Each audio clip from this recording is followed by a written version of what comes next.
بس بندوں سے پیار میں ہے. خوش آمدید، ویلکم بیک. ایک بار پھر آپ کی خدمت میں حاضر ہیں اور مزیدار سحری تیار ہو رہی ہے. پلاؤ بریانی، وہ بھی چکن کی. کیا ہونے جا رہا ہے؟ آلو کو بھی ڈال ہی دیں. مسالہ بن گیا ہے، اب آلو کو بھی ڈال ہی دیتے ہیں. چلیں جی. ٹھیک ہے، یہ ڈالا، اس کو کیا مکس. ٹھیک ہے، وہ تو اتنی اچھی آ رہی. اب یہاں پہ ہمارے پاس جیسے آلو بھی بڑی زبردست چیز ہے، بہترین چیز ہے. آلو ہر جگہ یوز ہو رہی ہے، پھر بھی ہم اس کی بیچارے کی تھوڑی سی عزت دھنیا، افزائی زیادہ ہی کرتے ہیں پودینہ، اور ضرورت بڑی پڑتی ہے اس کی. ٹماٹر، فرنچ فرائز، کھٹے آلو، چاٹ میں آلو، احمد کے کیا حال ہے؟ سالن میں آلو، گوشت میں آلو، بریانی میں آلو، آلو ہی آلو. دیکھیے جو ہے نا، بھائی کیا زبردست نقشہ بنا ہے. دکھائیے جی. میں سامنے ٹی وی پہ دیکھا ہوں. ہاں جی دکھائیے. ٹھیک ہے. یہ اب دیکھیے، یہ گیا چاول. اب گئے چاول اس میں. یہ جا رہا ہے دم کے لیے. ٹھیک ہے جی. تو شیف عرفان پلاؤ بریانی تیار کر رہے ہیں، اس کو دم پہ ڈالیں گے. تب تک ہم گفتگو کرتے ہیں. شاہ صاحب، آج جی غصے کی تباہی اور جدید سائنسی انکشافات. جی حضور. تو ایک ضمناً ذکر ہو گیا تھا افطار میں، حلم کے بارے میں آپ نے بات کی تھی، بردباری. جی جی تو حضرت ابو ہریرہ رضی اللہ تعالیٰ عنہ سے روایت ہے کہ ایک شخص نے حضور سے پوچھا، یا رسول اللہ مجھے کوئی وصیت فرمائیے. تو سرکار نے فرمایا کہ غصہ مت کیا کرو. اس نے کہا کوئی اور وصیت فرمائیے. سرکار نے فرمایا غصہ مت کیا کرو. اس نے کہا مجھے کوئی اور وصیت فرمائیے. سرکار نے تیسری مرتبہ بھی یہی وصیت فرمائی کہ غصہ مت کیا کرو. پھر حضرت ابو ہریرہ سے ہی بخاری اور مسلم شریف میں ایک حدیث ہے کہ سرکار دو عالم صلی اللہ علیہ وسلم نے ارشاد فرمایا، پہلوان اور طاقتور وہ نہیں جو مد مقابل کو پچھاڑ دے، بلکہ پہلوان اور شہزور در حقیقت وہ ہے جو غصے کے وقت اپنے نفس کو قابو میں رکھے. اب اس کے سائنسی انکشافات، جب بندہ غصے کے عالم میں ہوتا ہے، بلڈ پریشر ہائی ہوتا ہے، پسینہ آ رہا ہوتا ہے، وہ کسی کو مار سکتا ہے، قتل کر سکتا ہے، صحیح فیصلے نہیں کر سکتا. غلط الفاظ نکلنے کی وجہ سے کافی ایسے جملے ادا ہو جاتے ہیں جو بعد میں اسے پرابلم کرتے ہیں. لہٰذا سرکار دو عالم صلی اللہ علیہ وسلم نے وصیت کرنے والے نے جب 3 مرتبہ پوچھا وصیت فرمائیے یا رسول اللہ، تو غصہ مت کیا کرو اسی لیے کہا کہ اس کے کئی نقصانات ہیں، جس میں سے ایک نقصان صحت اور ان چیزوں کا طبیعت کی عادت کا بھی ہے. کیا کہیں گے اس پر شاہ صاحب؟ بالکل، یہ تو سرکار دو عالم صلی اللہ علیہ وسلم کا جو فرمان ہے، یہ تو جوامع الکلم ہے کہ سرکار علیہ السلام کا خاصہ ہے کہ اور آپ کی بات کے مختصر اور ایک ہماگیر مضامین کو گھیرے ہوئے ہیں. یقیناً یہی حق ہے، یہی حق ہے، یہی حق ہے. اس کی نفسیاتی تربیت یوں ہے کہ ہم اپنے نیند پر تھوڑی توجہ دیں کہ ہماری نیند کتنی ہو رہی ہے، ہم خوراک کیا کھا رہے ہیں، ہماری معدے کی ساخت کیا ہے. ٹھیک ہے، ہمارا وزن، ہمارے بدن کے اندر جو انفشار دم کس وجہ سے ہو رہا ہے، کولیسٹرول ہمارا کہاں پہنچا ہوا ہے، شوگر ہماری کیسی رہ رہی ہے. جی، یہ تمام چیزیں بھی اس کے ساتھ طبی اور طبائی کے ساتھ موجود ہیں. صحیح. چہل قدمی اگر ہم اپنے ساتھ رکھیں، اور جس طرح کہ ہم نے پہلے بھی ذکر کیا کہ علماء یہی فرماتے ہیں کہ اگر سر گرم رہا اور پاؤں ٹھنڈے رہے تو موت کے قریب پہنچ گئے آپ. اچھا. اور اگر آپ کے پاؤں گرم رہے اور سر ٹھنڈا رہا تو آپ نے فضا میں سفر کرنا ہے، یعنی اتنے پرسکون آپ رہیں. اور وہ چیزیں جو سرکار دو عالم صلی اللہ علیہ وسلم کے عمل مبارکہ کے اعتبار سے بھی، کہ بھوک کو چھوڑ کر، بھوک کو باقی رکھ کر کھانا کھانا، یعنی اتنا کھانا کہ بھوک پھر بھی باقی رہے.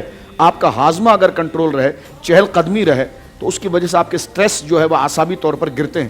اور یقیناً یہی حق ہے، اس طرف سفر کرنے کے لیے ہمیں کچھ اپنی گویا کہ طبیعتوں کو اس طرف راغب کرنے کے لیے خوراک ہو گیا، ہاضمہ ہو گیا، چہل قدمی خاص طور پر جس کو واک کہتے ہیں، یہ تمام چیزیں ہیں یہ جو بہت زیادہ معاون ہوتی ہیں مزاجوں کو معتدل کرنے کی وجہ سے. اعصابی تھکن کی وجہ سے یقیناً ہمیں جہاں غصہ نہیں آنا چاہیے وہاں آنا شروع ہو جاتا ہے. ہمیشہ بندہ جو ہے وہ اسٹریس پہ رہتا ہے. لیکن وہ لوگ جو یقیناً جو واک کرتے ہیں، ایکسرسائز کرتے ہیں، سب سے بڑی بات گھر کا کام کرنا. گھر کا کام یہ جناب سید عالم صلی اللہ علیہ وسلم کی خود سنت ہے. بہنیں ہیں ہماری، بیٹیاں ہیں ہماری، گھر کی خواتین ہیں، وہ کام کر رہی ہیں तो आप उनके साथ दस्तरखान बिछाने में शरीक हो जाएं, सही। आप उनके साथ बर्तन उठाने में शरीक हो जाएं, उनके साथ हिस्सा लें। एक तो मोहब्बत, उन्होंने कोई ठेका तो नहीं उठाया, तो एक तो आपकी कम से कम फिजिकल इतनी तो एक्टिविटीज रहे कि उठना बैठना चलना फिरना इतना तो रहे, Movement। साथ में उन बच्चों के साथ भी, अहलिया के साथ भी आपकी एक गोया के एक जहनी अमाहंगी भी रहेगी और एक मोहब्बत भी रहेगी। और ये कोई ऐब की बात नहीं, ना हंसने की बात है, ना तमस्सुर की बात है। जनाब सईद आलम सल्लल्लाहु अलैहि वसल्लम के ये मामूलात में से सरकार ने फरमाया तुम में अच्छा वो है जो अपनी बीवी के साथ अच्छा है, इसलिए कि मैं भी अपनी बीवी के साथ अच्छा हूँ। तो ये तमाम चीज़ें घर की खुराक के साथ है, आपकी नींद के साथ है और आपकी एक्सरसाइज के साथ है। तो हमें अपनी ज़िंदगी में चाहिए कि खुराक का एहतियात करें और कुछ वक्त अपने बदन की एक्सरसाइज की तरफ भी हम लेकर आएँ। अगर हम तरीके से पुरसुकून नमाज पढ़ने लगे ना तो फिर भी शायद हमें किसी एक्सरसाइज की ज़रूरत नहीं है कि रुकू अगर हम ढंग से कर लें, क़याम को थोड़ा वक्त दें, रुकू को थोड़ा वक्त दें, सजदे को थोड़ा वक्त दें, तो ये बहुत खूबसूरत गोया के एक एक्सरसाइज। क्या बात। अच्छा मुफ्ती शाहिद साहब, सवाल आया था, 2-2 रकात हम तरावी पढ़ते हैं, उसको 4-4 कर सकते हैं? देखिए, तरावी की जो नमाज का मसनून तरीका है उसे बिला ज़रूरत ना बदलें। ये हमारा बहुत बड़ा अलमिया है कि आज ऐसे लईमुल मिजाज लोग पैदा हो चुके हैं कि जो उमूमी तौर पर सिर्फ अपनी आसानी के लिए कभी तो तरावी का इनकार कर देते हैं, सही। कभी उसके अंदर ऐसी तब्दीलियां ले आते हैं जो कि गैर मसनून होती हैं, सही। तो जो मसनून तरीक़ा कार है उसे पेश नज़र रखा जाए। 2-2 जिस तरह हमारे यहाँ मुरव्वज है पूरी दुनिया के अंदर, उसी तरह 2-2 रकात करके अदा किया जाए।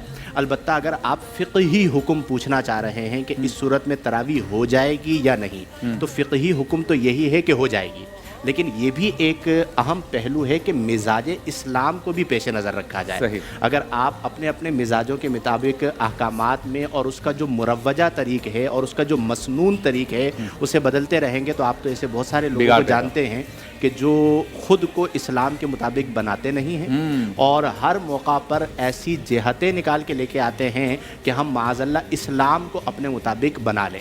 तो आपकी चर्ब ज़बानी दुनिया में तो आपको बचा सकती है, लेकिन रब जानता है कि आप अपनी सहल पसंदी के लिए कर रहे हैं, अपनी आसानी के लिए कर रहे हैं, उम्मत मुस्लिमा में तफरीका पैदा करने के लिए और एक नया फितना बेदार करने के लिए कर रहे हैं, या अल्लाह के लिए कर रहे हैं। तो जो अल्लाह के लिए करता है तो वो तो फिर उसी तरीक़ पर रहता है जो तरीक़ सरवर दो आलम सल्लल्लाहु अलैहि वसल्लम ने अता फरमाया है। इसलिए कोशिश करें कि जो तरीक़ाकार मुरव्वज है, अगर आप तन्हा भी पढ़ रहे हैं तो 2-2 रकात करके 20 रकात तरावी आप अदा करें। अच्छा, वक्फे में सवाल आया था, कोई उम्रे पे जा रहा है और मकरूज़ है या कर्जा लेकर उम्रे पे जा रहा है, दोनों सूरतों में उम्रे की क्या शरई हैसियत होगी सवाब के एतबार से? देखिए, बिला ज़रूरत कर्ज लेने की इजाज़त नहीं है, नहीं। और उम्रा करना ज़रूरियात में से नहीं है, यानी कर्ज जिन सूरतों में लेने की इजाज़त है उनमें से उम्रा करना नहीं है। तो अगर कोई उम्रे के लिए कर्ज ले रहा है और वहाँ पर इंतकाल हो गया तो वो मकरूज़ होकर मरा। अगर वो बिन उम्रा किए मर जाता तो उससे सवाल ना था, लेकिन मकरूज़ होकर मरा तो अब उसके ज़िम्मे हुकूकुल इबाद वाजिब हो चुके हैं, जिसका अल्लाह की बारगाह में जवाब देना है। और अगर कोई शख्स मकरूज़ है और उम्रे पर जा रहा है और कर्ज की नौइयत ऐसी है कि वो कारोबारी कर्जा है, जैसे कि बहुत से लोगों पर होता है, और फिल फौर उसका मुतालबा नहीं है, तो अब वो उम्रे पे जा सकता है। वरना तो बहुत सारे लोग उम्रे से रह जाएंगे। आज कौन, यानी अगर मिन हैसुल कौम देखा जाए तो हर पाकिस्तानी ही मकरूज़ है, और अगर मिन हैसुल फ़र्द भी देखा जाए तो ऐसे ऐसे लोग जो मल्टी बिलियनर हैं और बैंकों से जाके पूछा जाए तो उन पे भी करोड़ों रुपए का कर्जा निकल आता है, तो कोई भी नहीं जा पाएगा। तो अगर कारोबारी कर्जा है और उसे बाद में अदा करना है, मियाद मुकर्रर है, तो उसका उम्रा हो जाएगा। लेकिन अगर ऐसा कर्जा है कि कर्ज खा मुतालबा कर रहा है और हजरत जी उम्रे अदा कर रहे हैं, वो दरवाजे पे बार बार चक्कर लगा रहा है, भाई मेरा कर्जा दे दो, और वो जब आता है तो पता चलता है जी हाजी साहब तो उम्रे पे गए हैं, तो ये जो उम्रा आप अदा कर रहे हैं ये लाजिम ना था। जो कर्ज की अदायगी में आप ताखीर कर रहे हैं उस पर गुनाहगार होंगे। तो ऐसा कर्जा पहले अदा करना होगा, बाद में आप रकम जमा करके उम्रा कर दीजिए। अच्छा डॉक्टर फजल साहब, जब हम ये बिरयानी की रेसिपी तैयार हो रही थी तो आपने बताया था बिरयानी कई अक़साम की होती है, ज़रा कुछ किस्में बताइए आप। नहीं, आपने कहा था ना आप हमारे बुजुर्ग हैं। बिरयानी की अक़साम जी बताइए, कौन कौन से इलाके में, किस किस शहर में कैसी कैसी बिरयानी बनती है? दिल्ली वालों की बिरयानी तो सबसे मशहूर है। कौन सी? दिल्ली वालों की, दिल्ली वालों की। दिल्ली वालों की? अच्छा, उसमें क्या होता है? बिरयानी उसमें क्या होता है? उसके बाद हैदराबाद सिंध की बिरयानी है, पंजाब की यखनी बिरयानी और यखनी पुलाव है, हाँ, और हैदराबाद दक्कन की बिरयानी जो है ना वो खट्टी भी होती है, मज़ेदार भी होती है, हरी मिर्चों का उसमें जाल भी बिछा हुआ होता है, छोड़ने को दिल नहीं करता, भूख देखते ही लगना शुरू हो जाती है। आपको कौन सी पसंद है ये बताएं? मुझे दिल्ली वालों की बिरयानी। चलें जी, डॉक्टर साहब मामू बिरयानी भूल गए। मामू मामू बिरयानी बड़ी फेमस मामू? है कराची में। बिरयानी, हाँ। वो तो बिरयानी नहीं होती, मामू बनाया जाता है। मामू बिरयानी। सैयद साहब कुछ बताएं बिरयानी के बारे में। बिरयानी से पहले तरावी के हवाले से एक बात करना चाह रहा कीजिए। था, अगर आप आपकी पहले इजाज़त तरावी हो पढ़ लें, तो। इसके बाद जी बिरयानी। जी। तरावी अल्लाह के रसूल सल्लल्लाहु अलैहि वसल्लम ने कभी अदा नहीं की इस तरह जिस तरह से अभी राइज है, क्योंकि तरावी का हुक्म सुन्नत में नहीं आया, ना तरावी का हुक्म कुरान में आया ना सुन्नत में आया। और जो हदीस में भी आया, जो हमने इस सिलसिले में TV 1 पे ही 5 साल पहले खुर्रम ज़की हयात थे तो उस वक्त भी प्रोग्राम किया था मौलाना असद मदनी साहब के साथ, वो भी लाइव मौजूद है। तो सुन्नत जो हदीस में भी आया, सही बुखारी में भी जो आया, तो वो हुजूर सल्लल्लाहु अलैहि वसल्लम ने 2 दिन नमाज पढ़ी, उसके बाद आपने नहीं पढ़ी। तो लोगों को उतना ही उनके ऊपर इम्पोज करना चाहिए जितना अल्लाह ने फ़र्ज़ किया। अल्लाह ने 5 नमाज़ें फ़र्ज़ की और हम माह मुबारक रमज़ान में उनके ऊपर 6ठी नमाज जो वो फोर्स कर रहे हैं, तो ये सुन्नत में नहीं है। ये अच्छा, वही जो नमाज तहज्जुद है, जी। नमाज तहज्जुद जो रात को इंसान पढ़ता है, नमाज तहज्जुद अल्लाह से राज़ो न्याज करता है, वो नमाज इंसान पढ़ ले। लेकिन अगर जमात में पढ़ ले तो जमात के लिए फिर फ़र्ज़ चाहिए, क्योंकि जमात पढ़ना जो वो फिर ठीक लोगों है, ये एक नुक्ता नज़र है। अलैकुम इसमें क्या है? बिसुन्नती व सुन्नती खुलफाए राशिदीन अल महदीयीन, ये अहले सुन्नत का मेआर। और सुन्नत मौक़दा है हमारे जी नज़दीक। हाँ, तो इस एतबार से ज़ाहिर सी बात है अहले तशय्युअ हज़रात के नज़दीक अहादीस के साथ साथ अइम्मा अहले बैत के अक़वाल हुज्जत हैं। अहले सुन्नत के नज़दीक जो है वो अहादीस के साथ साथ साहबा इकराम खुलफा राशिदीन और अहले बैत इनके अक़वाल हुज्जत हैं। तो हुज़ूर सय्यद आलम सल्लल्लाहु अलैहि वसल्लम जिस तरह जनाब फरमा रहे हैं कि बुखारी शरीफ के अंदर मौजूद है, वो मामूल हुज़ूर अलैहिस्सलातु वस्सलाम का है। फिर सरकार फ़ारूक आज़म रज़ी अल्लाह तआला ने अपने दौरे मुबारक में अहले सुन्नत की बड़ी मशहूर हदीस की किताब मुअत्ता इमाम मालिक के अंदर मौजूद है, और आपने 20 रकात तरावी की जमात कराकर, और फिर हज़रत इमाम तिरमिज़ी रहमहुल्लाह ने जामे तिरमिज़ी के अंदर इसके मसलक और मज़हब को बयान किया और फरमाया कि जनाब हज़रत ये चारों अइम्मा मुज्तहिदीन अहले सुन्नत के इमाम आज़म अबू हनीफ़ा, इमाम शाफ़ी, इमाम अहमद, इमाम मालिक, इनके नज़दीक तरावी की 20 रकातें इस तरीके पर राइज रही। और तो जो छोड़ेगा, जी जो छोड़ेगा, जो उसकी आदत बनाएगा यकीनन वो, क्योंकि ऐसी बात है कि जो आदत सुन्नत मुअक्कदा की बनाता है वो गुनाहगार जरूर करार पाता है। जी, क्योंकि हुजूर सय्यद आलम सल्लल्लाहु अलैहि वसल्लम ने सुन्नत के साथ अपने खुलफाए राशिदीन की सुन्नत को भी गोया कि मामूल रखा है, और उनके अमल वयत्तबि गैर सबीलिल मुमिनीना नुवल्लिही मा तवल्ला, ये तमाम चीज़ें इजमाए उम्मत की तरफ। तो हमारा इस्तदलाल अहले सुन्नत का जी डॉक्टर साहब जल्दी एक जुमला। जी, सुन्नत मौक़दा तरावी। चीज़ और ठहर जाए, जमाअत तरावी और नमाज तरावी, हमारे यहाँ इन दोनों में भी फ़र्क है। हाँ। हम जमाअत तरावी को सुन्नत मुअक्कदा अलल किफ़ाया कहते हैं, यानी बाज़ लोगों ने पढ़ ली तो बकिया से जमात साकित हो गई, अगर वो घर में पढ़ते हैं गुनाहगार नहीं होंगे। ठीक है। और जो जमाअत तरावी है, चूँकि वो हज़रत उमर फ़ारूक आज़म रज़ी अल्लाह ताला अन्हो ने कायम की, और आपने उसे देख कर फरमाया निअमतिल बिदअतु हाज़िही, क्या ही अच्छा काम है। तो इस बिना पर जमाअत तरावी जो है उसकी एक अपनी फजीलत है। तो दोनों चीज़ों में फ़र्क किया जाता है, वो अपना। बहुत खूब, चलते हैं ब्रेक की जानिब। ब्रेक के बाद होती है आपसे दोबारा मुलाकात।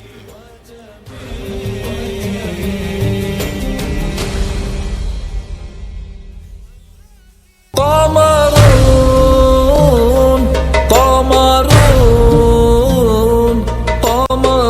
سيدنا النبي قمر